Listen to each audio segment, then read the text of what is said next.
to Ride On, episode 10. I'm James Gross, and I'm joined by my co-host, Julia Thane, the queen of climate information and e-bike assembly. Wow. Okay. I got a new How's title that? this week. Yeah. James, we've been talking for a while now about this whole rad runner situation where I got a Rad Runner 3 Plus. It's been sitting in a bunch of boxes in my apartment and garage. And now, dun, dun, dun, dun, it was assembled today. So, yeah, thanks to you, James, I figured out that I wasn't going to have time to do this myself. And so, after talking through therapy with you, got a company called Bikes to come over. And he's actually still, working away on it. But this was a subset of the number of boxes that I got. Thank you, Rad Runner and Rad Power. And then this was him starting to assemble in the neighborhood in Silver Lake. So, yeah, I'm excited. Next show, maybe I'll just do it from the Rad Runner. Like I'll just be wheeling along. That's great. Yeah, no, I mean, giving you this dual title now, climate and e-bike assembler. I was worried there was that e-bike was not going to get us actually. So, Chase, I'm pretty convinced I could have done it myself. It just was like it's taken this guy, I think like maybe 4 hours total with all the accessories and things. It was just wasn't going to happen in my life right now. So, in any case, I can't wait to ride it though. It looks so good.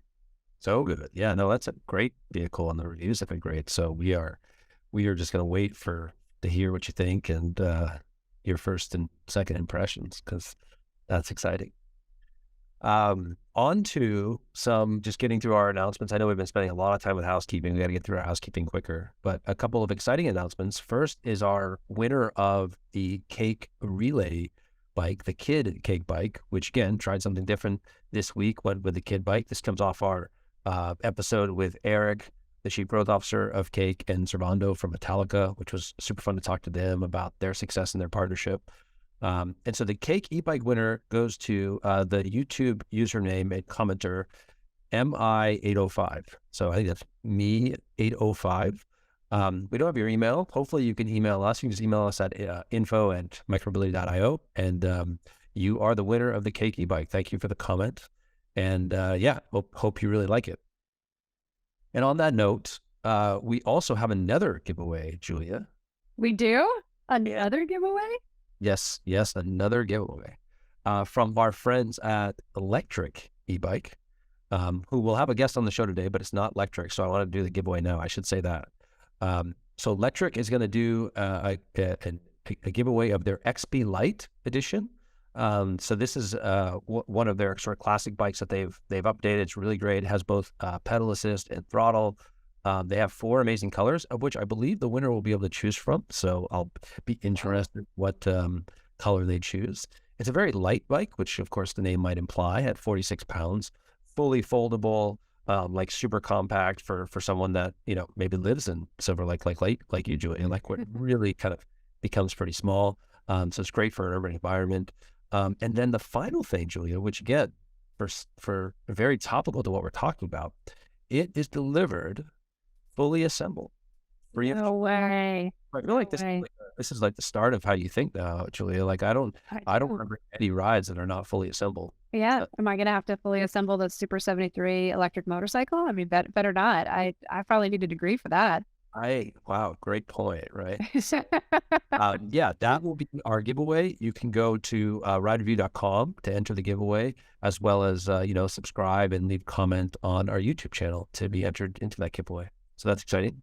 And then my final note is tomorrow, Friday, April 14th, is the final day of our early bird sales for Micromobility Europe tickets. And we also put up the Micromobility Europe agenda this week as well.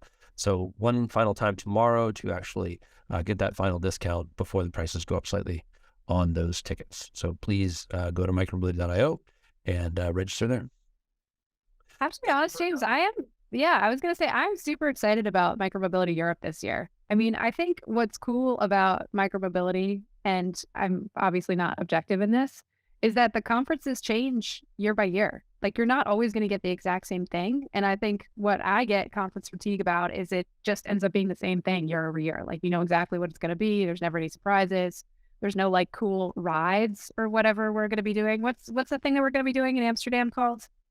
The ride of a lifetime. How could Ride you? of a lifetime?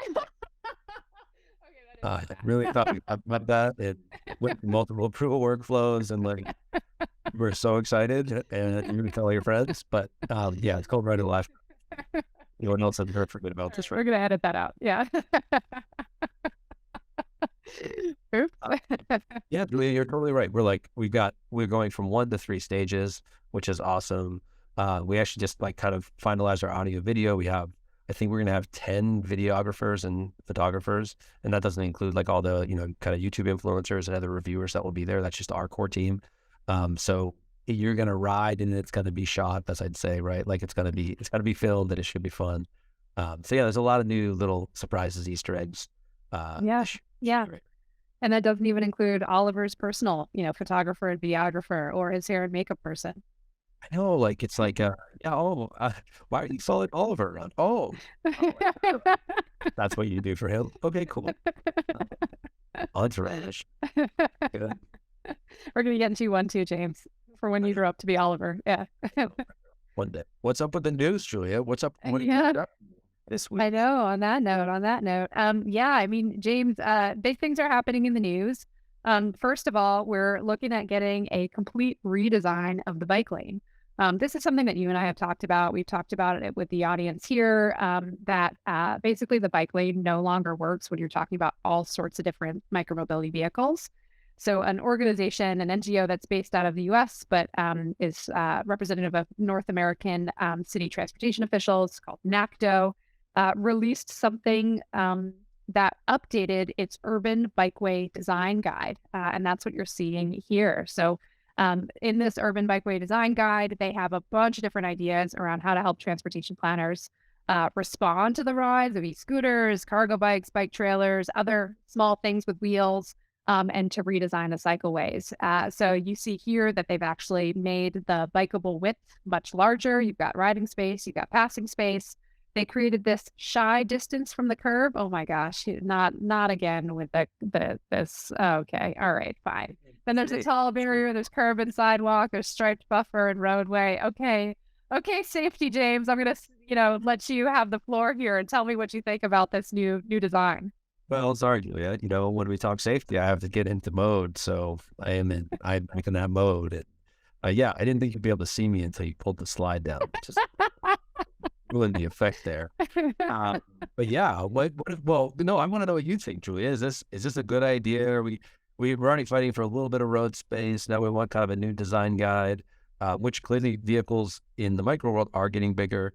Yeah, what do you think about that? Is that gonna? I mean, to be honest, I think we made a major bargaining and like just general, bargaining issue and challenge for ourselves to begin with when we didn't ask for enough space on the road. I mean, we get these like really shitty, really small, really minor bike lanes that take up, maybe a few feet, and then sometimes are just sharrows. So you don't even get a bike lane. You just have to share the bike lane with the rest of the road, or it's just one street.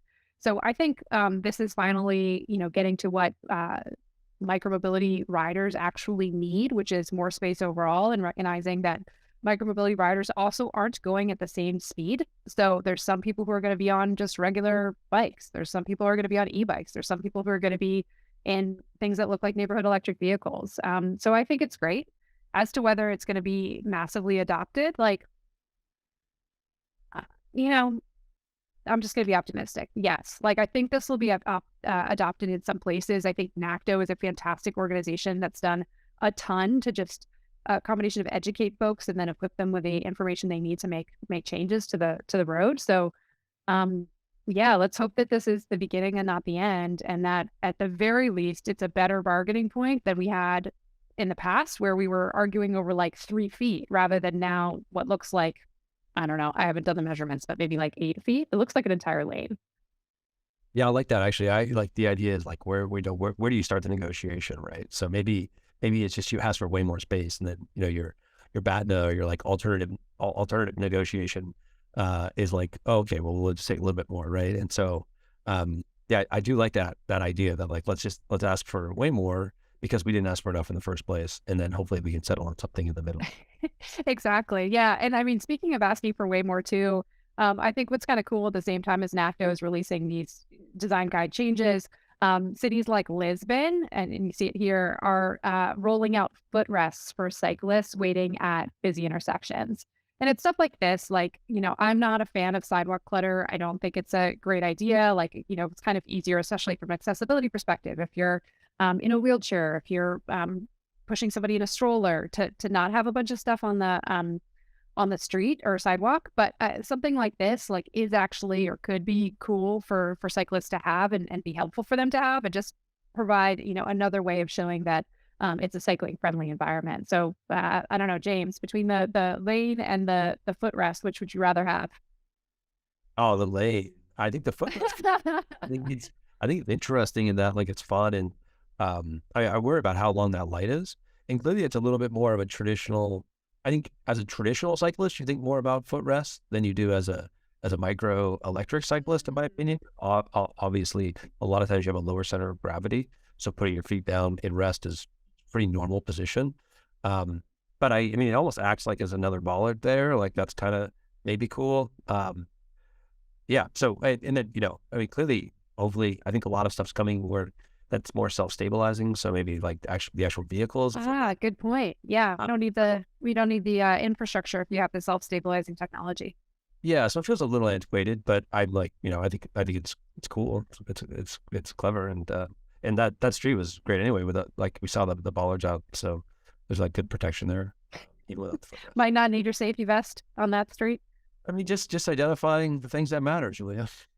As my safety vest on. James, speaking of safety, what do you got in terms of the news? Oh, well, yeah, I wanted to highlight some disturbing things happening actually, and so maybe I'm going to be a little bit, I don't know, grumpy safety James here, but yeah, I someone sent me some of the data on San Francisco. So it's unfortunate that San Francisco is going through a really bad year as it relates to their goals against Vision Zero. In 2023, and this includes over the weekend a serious, unfortunate traffic violence incident where a championship cyclist was actually lost their life in the Presidio of San Francisco. From what I understand so far, at least from the news reports, are a driver driving the wrong way on the wrong side of the road, which is just absolutely not allowed. And so last year was its worst year ever for Vision Zero, since they identified Vision Zero as a goal, and their goal was I think that was 2014, and their goal was by 2024 to be at Vision Zero. So it's legitimately, and I can of course share this with you, Julia. It's literally going in the wrong direction, right? Which is exactly what you don't want to have happen. And so I'm happily asking like city officials if we should be rebranding Vision Zero into like Vision Kill You. Because Vision Zero is not working. And in fact, it seems to be, not only does it not seem to work, it looks like it's getting worse. So I wanted to highlight something that I do think is really hypocritical of public officials in places like San Francisco that are talking about Vision Zero. Again, this is the chart just showing you traffic fatalities by year, with 2022 being the worst year they've had on record. But this is really, really disturbing. So this is from the public police data that San Francisco shares. This is a screenshot of the last 10 years, since 2014. So like almost 8.5 years of traffic citation data in San Francisco. And it is staggering to see that basically San Francisco has stopped enforcing traffic laws. I'm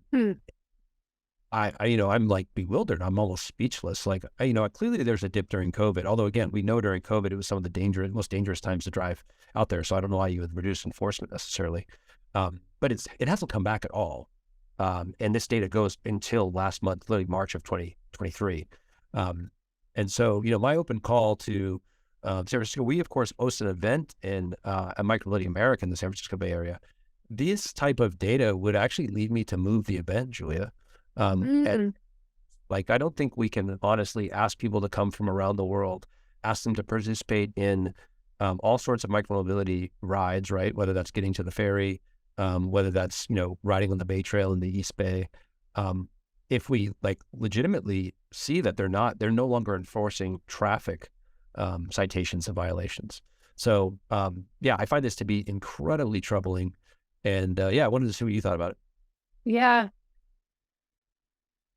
Honestly, the only justification I can see for why they're not doing as much traffic enforcement is because the period of time when you looked at that there wasn't as much as enforcement is also the period of time when we've been rethinking whether police should do traffic enforcement or not. And so, if I were the city official, and granted, I have no idea why the number of citations has gone down, like that would be my hypothesis as to why it has, is because we, meaning, policymakers, myself not included actually anymore, are looking at alternatives for how you do safety on streets without necessarily involving the police.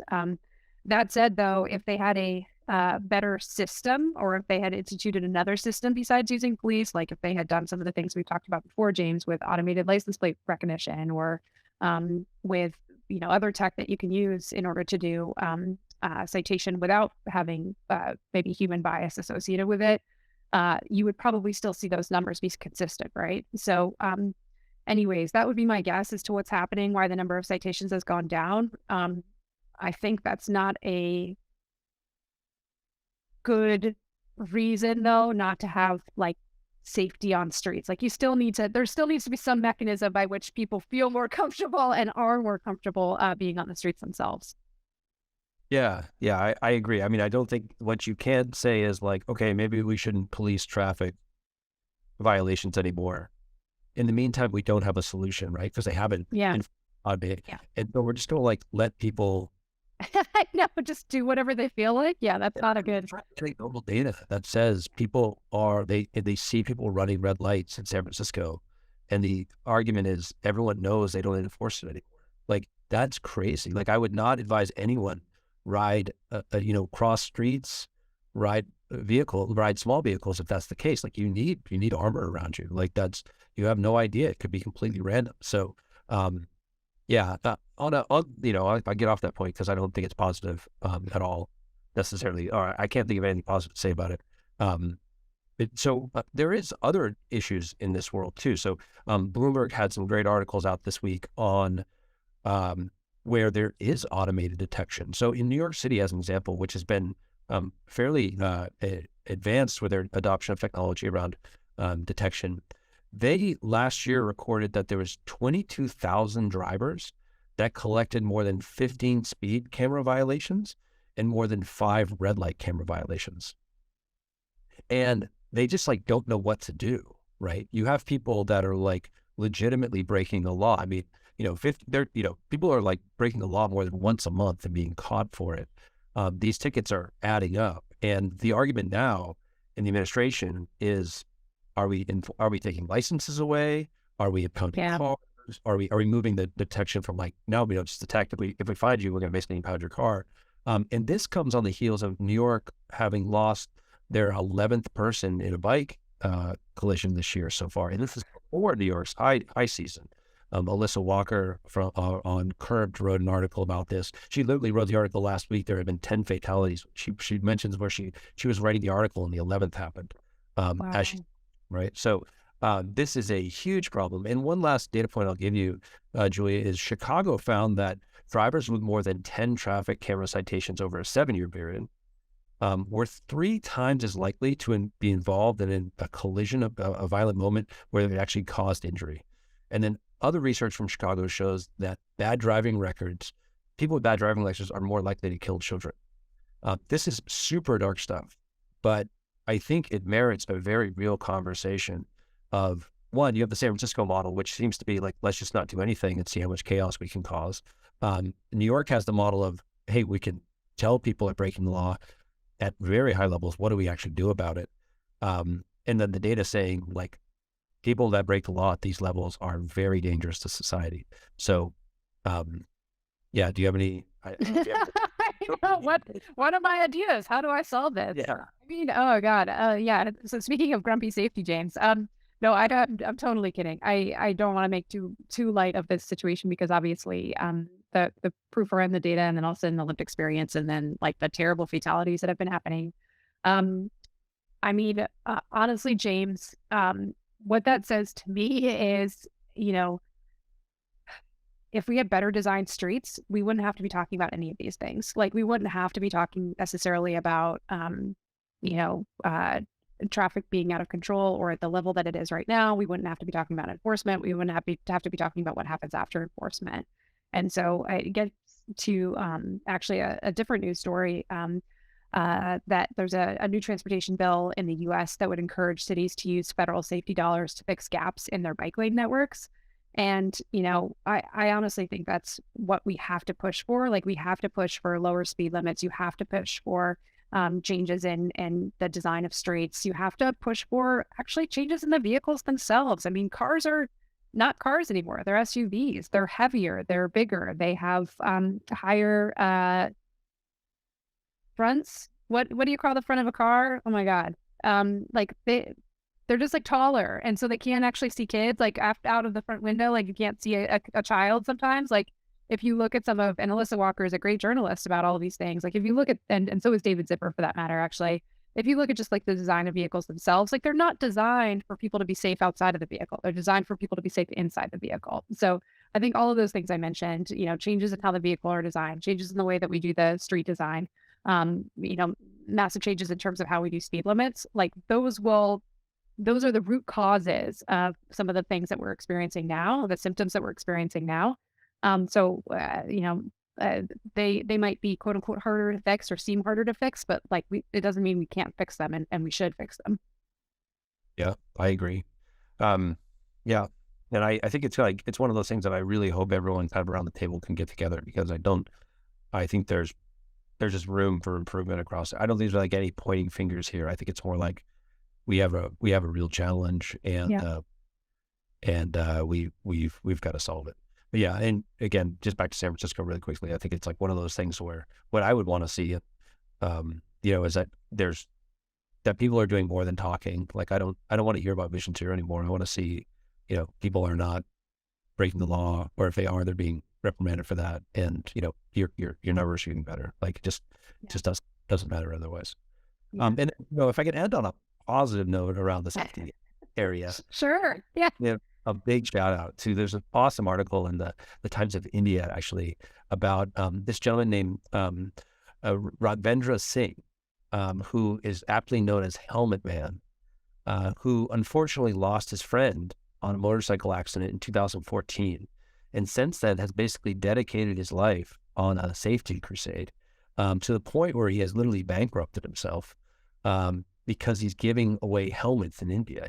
There's amazing videos on TikTok and YouTube where he is like driving a car, driving next to the motorcyclists and like handing them a helmet as they're going. And so he's given away 56,000 helmets. And, you know, he's basically out there trying to raise money so that he can keep on going, because he's kind of gone through all of his personal wealth on his own. So I thought that was a really cool story and, you know, inspiring. He makes me think, you know, Julia, why are we giving away helmets? Like, we should be giving away helmets. I was actually just thinking that. I was like, James, do we have an entrepreneur who does helmets that we should be inviting to this show and just, you know, pairing them with this other person who's kind of the helmet hero? 100%. I mean, we know plenty of people that make helmets, and yeah, someone should definitely be picking up, you know, Mr. Singh's tab here. Like, if he's going to go out and drive around and hand helmets out windows, like someone should pay for that. That's just me. And I wanted to go, Julia, real quick, and, you know, we'll get off the safety here real quick. So I'll go off screen. Oh yes, right. We got to get that changeover. Superman, yeah. Oh, oh my God. Okay, so let's go to some launches. We have a lot of vehicle launches going down. We're going to talk to Legrand Crewse here from Super73, the CEO of Super73, about some of the launches they have coming up. But before Legrand comes on, I wanted to mention a couple of really exciting announcements. One is from Sondors, so that's a SoCal company, Julia, down by where you and I live. They've announced the MetaBeast and the MetaBeast X electric motorbikes. Super rugged, very like sexy, awesome looking vehicles. Again, Sondors mostly comes as an e-bike company, so they're moving up market with their vehicles into faster speeds and things like that. And the MetaBeast X offers the benefit of it's street legal too. So for the MetaBeast, it's really a just a bike off-road vehicle. The MetaBeast X is actually going to get you on the streets legally as well. So those are coming out later this year. Our friends over at Aventon launched a revamp of their more core traditional pace bike, the 500.3 and the 350.3. I would say the biggest announcement there, well, two announcements I like. One is the lane signaling, which I think is really cool. Turn signals on a bike is like super helpful. I found riding the Abound. So they brought that to the pace, and they brought the throttle, the torque sensor for the pedaling, which I think is a really just nice feature that they have now. And they're putting them in both their pace bikes. The third announcement I wanted to make was on Dose out of Canada. They announced their first cargo bike, which again, we've seen this theme over the last couple of months, right, Julia? They call it the Crate Cargo Cruiser. It was designed with some folks actually out of Amsterdam, out of the broader Netherlands. And they're now bringing it to life later this year. It will be at Micromobility Europe, as well as hopefully Micromobility America as well. But that's a really cool bike. That's beautiful, beautifully designed, and I think we'll find a big audience. Also over in Europe, we had Still Ride. Oliver had Still Ride actually on the podcast not that long ago with like a really interesting looking, eye-catching electric motorcycle. They call it like a metal origami. I saw it. Yeah, beautiful, beautiful. Finally coming out.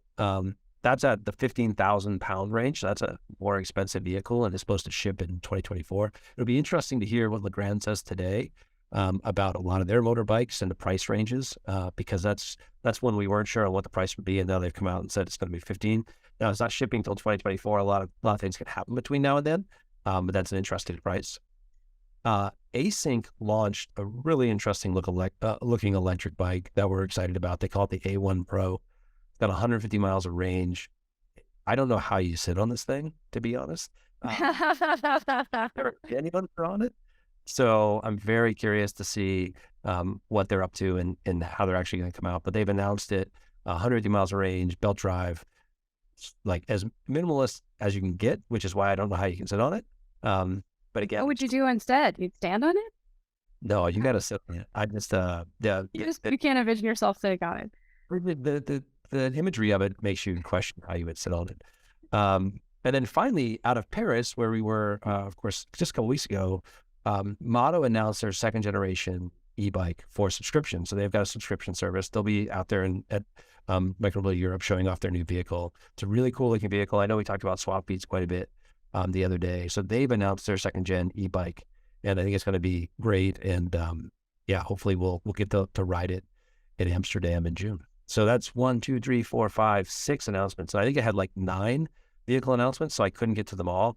And as I mentioned, we're going to have Legrand on the show who's going to tell us about some of their announcements as well. So before I bring Legrand on, Julia, anything you wanted to say there? I know I just like rattled off all those announcements. I mean, you did, and it's fantastic to hear. And I will echo something that I think we've said in previous episodes, which is I'm wondering what data all the bike companies are looking at and figuring out that their next release should be an e-cargo bike. It just seems like there's like a demographic that they're pushing for, that they realize like there was a gap in the market that they needed to fill. And so really interesting to see all these e-cargo bikes and also to see all these companies price compete, and finally be able to drop prices because their materials are lower cost, but then also, just know that they need to be able to get customers. And so they're competing against this space, which, ranges in price and probably goes up to like 2,300 at the most. Well, not 2,300 at the most, but 2,300 at the most competitive. And then James, maybe before we get Legrand on here, just motorbike versus motorcycle. What's the difference? What's the difference between motorbike? Hey, that's a great question for Legrand, to be honest, because All right, let's ask Legrand. Yeah, you see a lot of that in the language coming out now, and again, it's like getting more and more skewed. So yeah, I'd be curious what he said. So I'm gonna invite Legrand up now, Julia. Hey, Legrand, welcome. Hey, how are you? Yeah, good. Legrand, we're so happy to have you on the show. I also like how you have no last name. Like you're like Beyonce, like, do you not need a last name? I don't need to call you Legrand Crewse. You're just Legrand. there's not too many Legrands out there, so I think I'm about it. And the two capital letters, I think, does it justice. So.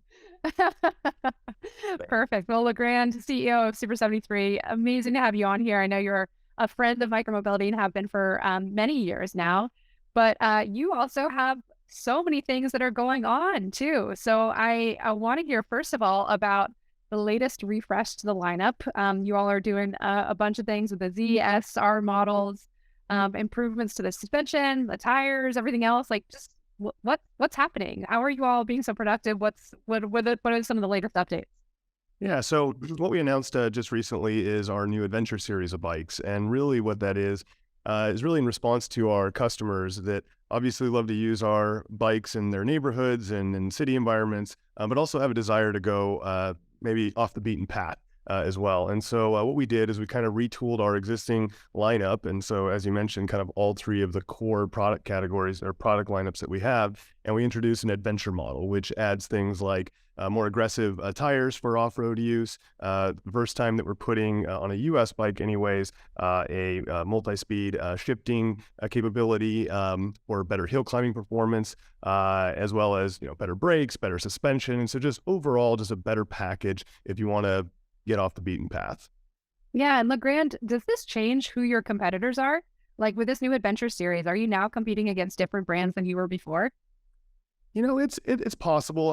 There is this kind of whole category of, I don't know what you would call it, but kind of small or light dirt bike-ish bikes that don't really have pedals, but they're very lightweight and pretty powerful. And so we're not, I don't think we're completely, trying to go head to head with those. Our bikes are still very much electric bicycles. They have pedals. They, can operate via throttle or pedal assist. They are lower power, but the idea is that that same vehicle that you can enjoy in your neighborhood, you can also take with you on your next camping trip or, your next off-road adventure. Or, if you live here in Southern California, like we do, then, there's a whole plethora of, trails and opportunities, almost year round that we can use that with.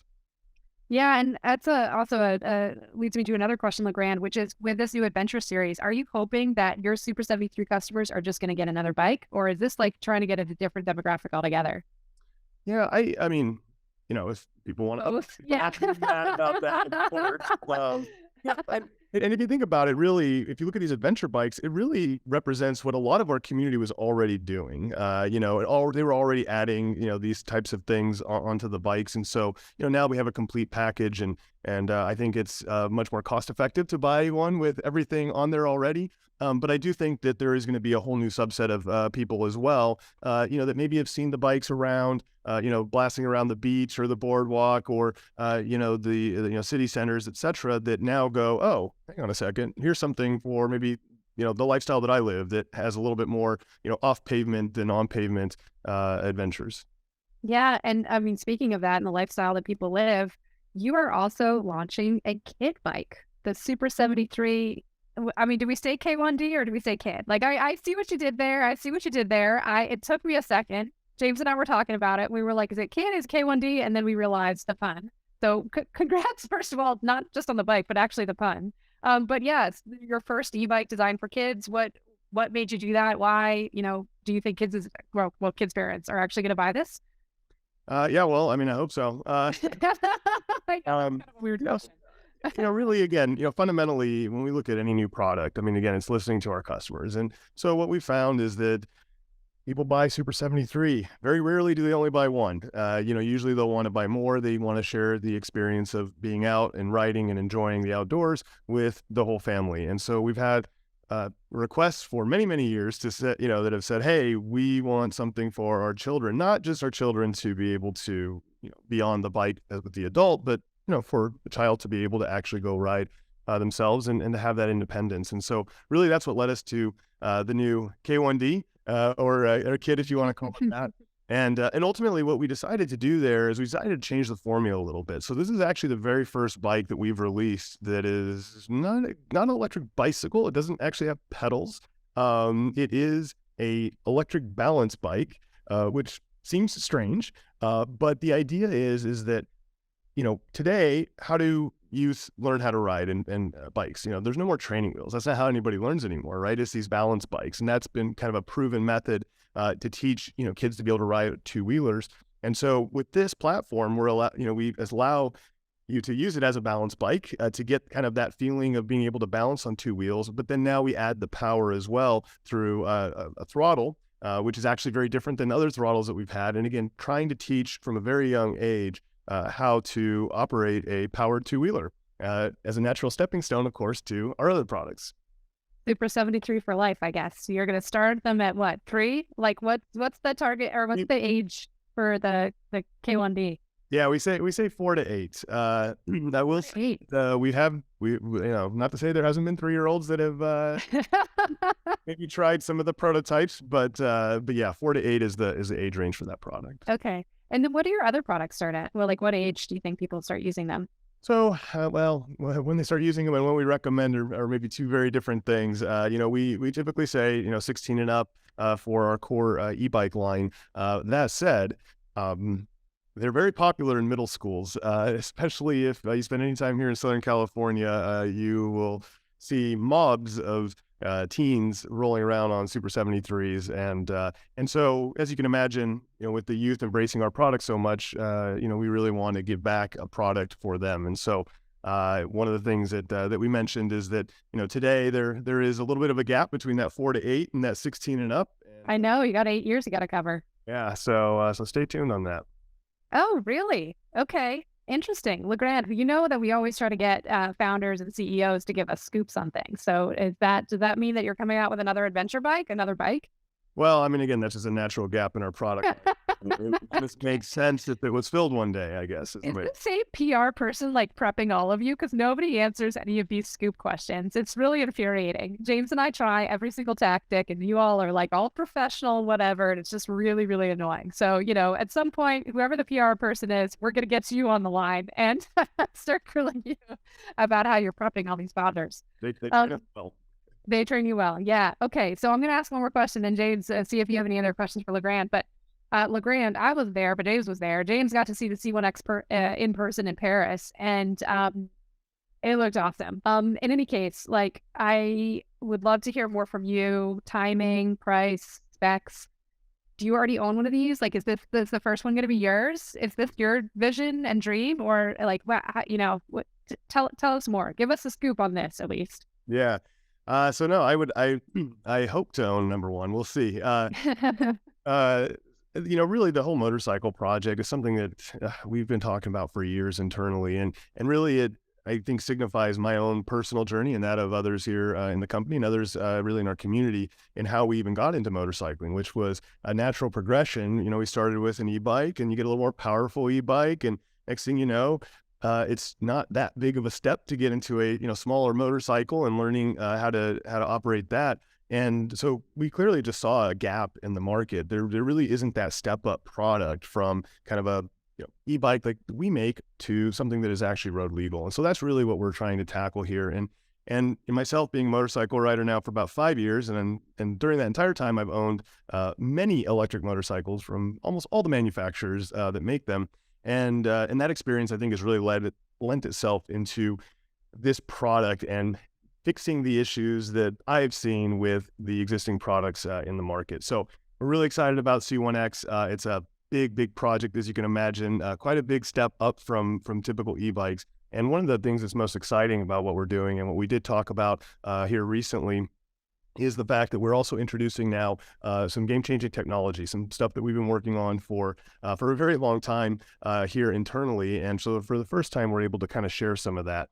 And the highlight of all of that is, of course, the fast charging on the motorcycle. So the one thing I can share is that it will have fast charging, and we are very confident, and we've actually shown this already live, that the bike will be able to charge from 10 to 80% in under 15 minutes. So you can write that up and down everything you want. That is fact. That is going to happen. It already is happening with the current mules that we have running around. Yeah, that's amazing. Well, congrats on that. I've been telling James that I'm watching Long Way Up, which is a kind of an old TV show at this point. Ewan McGregor, who was using a Harley Davidson electric motorcycle to go from the tip of South America up to California, and charging was a huge issue there. So I know that would be one of the major barriers for a lot of motorcycle riders right now, even is, being able to have fast charging. So that sounds like an amazing addition to the bike. Motorcycle. We've tried to figure out what the difference is between motorcycle and motorbike. Legrand, thoughts? Oh, that's a tough one. We like to coin that we were the original electric motorbike, and we chose that term many, many years ago because it was one that, I guess, especially in the U.S., wasn't used too much. And, for us, it kind of represented something less than a, big, huge, loud motorcycle, right? It just seemed a little bit more inviting. But the truth is, I think that those two things can be interchangeable, those two words. And, these days, I think it's that line's blurred even more now that, we started as an e-bike, it's a company that produces e-bikes. And now we've moved on to, I guess, motorcycles. So true motorbikes in whichever form you want. So yeah, we straddle that line. Amazing. All right, James, any questions for Legrand? Absolutely, Legrand. Thanks for coming on. I feel like Julia said, I saw the C1X person. Like, congrats. It's so cool to see. Of course, you guys just getting further along in the project, and I have friends down here that are like really, always hitting me up about timing and price. So I'll tell them to continue to stay tuned. But I think you got some people that are very excited.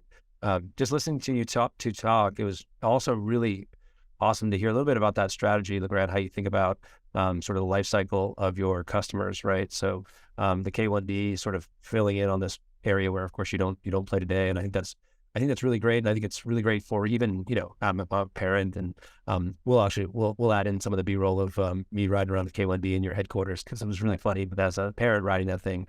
But I really like this idea of you guys, increasingly getting into other ages, and, here and locally, we talk a lot about safety for kids and riding, and I actually think the electric balance bike is a wonderful thing for them to get used to and get on.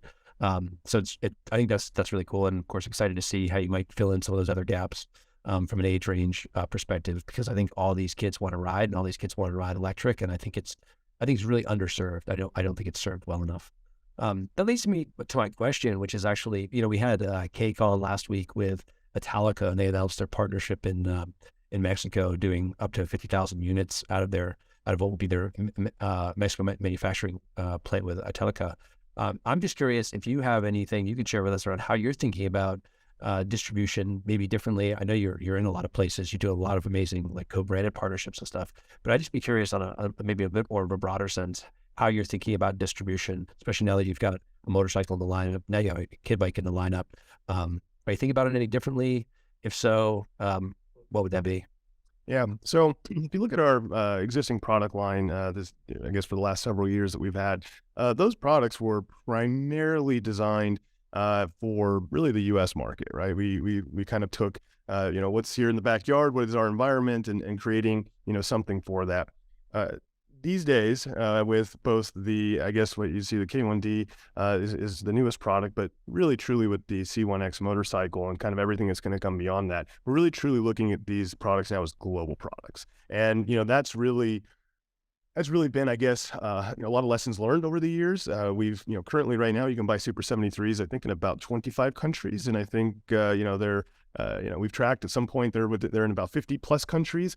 And so we learned a lot. Not every country is the same in terms of the needs, in terms of the regulations. And so we have an opportunity, I think, now to really expand our footprint and really just deliver the products that people want in the market they want. And so a lot of the work that's being done right now internally, and things that you guys all get to see here in the future, is really thinking about how do we take, a piece of hardware, a bike, a motorcycle, a moped, whatever you want to, motorbike, I guess, whatever you want to call it. And how do we have something that can work in all these different markets and can adapt to the needs of, the user there? And so a lot of things we're working on are to that end. And like I said, the C1X, I think, is going to be the pinnacle of that. And we've been, not shy to say that right out of the gate that the C1X will be in Europe and in North America, and there will be more than one version of that. Again, catering to the needs of our riders. And we've actually brought our reservation holders into the development process of C1X. And that's something that we're actually doing a lot more of now too on the new product development side, is, polling our customers, surveying people, trying to understand, what are the pain points and what are the problems that we can fix when it comes to mobility, and how our products can, I guess, help in, whatever it is, whether it be utility or, some other aspect of their lives. And so there's going to be some pretty cool things coming as a result of all that information we've been gathering. Great. Well, so it sounds like just, again, more of a global brand growing out of Southern California, but now clearly going global. And then final question is, are we going to see you in Micromobility Europe out in Amsterdam in June? I know Alex is planning to come, and I was wondering if Legrand's going to make the trip over. Yeah, so I got to be careful of what I commit to, but my plan is to be in Europe around that time, and I would join. So yes. So my plan is to be there, but stranger things have happened where I haven't been able to attend something I planned to. But yes, I would love to attend and love to share more at that time. Awesome. Well, fair enough. And Legrand, I know you're busy, so thanks for taking the time. And as you give more details, just let us know, and we'll get it out there. And clearly, I think our audience is really excited about the launches coming up. Yeah, and then we're available for any launch parties in SoCal. So the minute that the C1X is out, Legrand, we're there. Just keep us on the invite list. All right, sounds good. We'll see you guys. I love it. All right, guys, thanks. To be there, just to clarify, plan to be planned. Okay. Awesome. Thanks, guys. Really nice chatting. Yeah, sounds good. Thanks, Legrand. Bye. Awesome. So James, great show. Awesome to see not just Legrand and their announcements, but I can't believe you had 6 other announcements that you mentioned in terms of new vehicles that are out. That the pace keeps on climbing. It does. And again, I think in the spirit of you and I and what we stand for and what we try to get done with the show, it's like, I'd like that we put the bad stuff up front in a way, right? Like we had to get the tough news out of the way and work through it, but then we can get to like what we know is happening and what we know is sort of inevitable, which is the pace and progress of all of this continues, and there's amazing vehicles in the pipeline. So yeah, it's really exciting. Yeah, let's make the streets safe for them, Yeah. Sure. All right. Amazing, James. Well, you know how we finish this show. I do. You get a ride on that rad today? James, this weather, I cannot even, I've been talking about the weather too much, but it's just really not good. But anyways, I will do like a little test ride. And next time I'll let you know how the Rad Runner 3 Plus is treating me. But, Rad Power has been good to us, and I'm really excited to get on the bike. Awesome. Well, great. Can't wait to see it. Amazing. All right. Bye. Bye.